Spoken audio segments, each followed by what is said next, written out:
सीता माता की दुख भरी कहानी भाग 4। भक्तों, आप सीता माता की कहानी सुन रहे हो। अगर आपने सीता माता की कहानी का भाग 1 और भाग 2 और भाग 3 नहीं देखा है तो पहले आप भाग 1 और भाग 2 और भाग 3 देखें।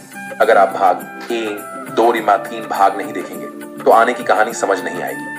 इसका लिंक मैं आपको डिस्क्रिप्शन में दे रखा है। जैसा कि आपने अभी तक में देखा कि सीता माता का हरण और रावण के अत्याचार और वीर हनुमान का माता सीता से मिलना और फिर श्री राम युद्ध की योजना बनाकर लंका की और सभी वानर सेना के साथ जाने का निर्णय लेते हैं। अब कहानी में आगे क्या हुआ सुनो। श्री राम और रावण का युद्ध, हनुमान जी का सीता माता से संदेश मिलते ही प्रभु श्री राम सेतु बनाकर सभी वानर सेना के साथ लंका पहुंच जाते हैं और प्रभु श्री राम का रावण की सेना से युद्ध होने लगता है और रावण के सभी पुत्र और भाई केवल विभीषण को छोड़कर युद्ध में प्रभु श्री राम और उनकी सेना के हाथों मारे जाते हैं और अंतिम प्रभु श्री राम से युद्ध करते हुए रावण भी मारा जाता है और ऊपर से सभी देवता पुष्प वर्षा करते हैं। श्री राम की जय जयकार होने लगती है। बोलिए प्रभु श्री रामचंद्र की जय।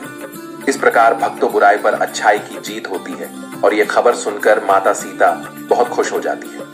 माता सीता की अग्नि परीक्षा, रावण की मृत्यु होने के बाद माता सीता को आदर और सम्मान से लाने की तैयारी की जाती है, क्योंकि माता सीता अपने पति प्रभु राम को देखने और उन्हें मिलने को तड़पने लगती है और सीता माता प्रभु राम के पास जब जाती है तो उनको रोक देते हैं और उनकी पवित्रता की परीक्षा के लिए अग्नि परीक्षा देने को कहते हैं। क्योंकि माता सीता रावण की लंका में 1 वर्ष रही थी, इसलिए माता सीता को अपनी पवित्रता साबित करनी चाहिए, इसीलिए अग्नि से होकर गुजरती है और माता सीता अग्नि पार कर प्रभु श्री राम तक जाती है और माता सीता परीक्षा में सफल हो जाती है।